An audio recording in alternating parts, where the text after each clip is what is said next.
Wir haben versucht, jetzt zweimal zu telefonieren, doch bekamen wir nie die Verbindung unter verschiedenen Ausreden. Erstens am 29.06. Person unbekannt bei jener Adresse, rumänisch gesagt.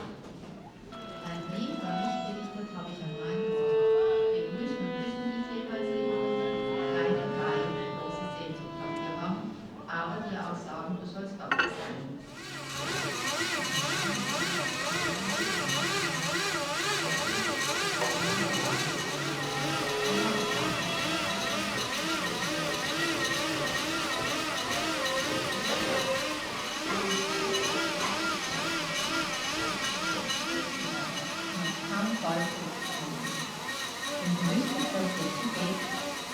Graue Worte. Es ist traurig. Du wirst das Rumänen und Reschitz längst nicht mehr erkennen. Außer da rein beherrscht und weswegen viele Krankheiten auftreten, aber auch wegen den Lebensmitteln.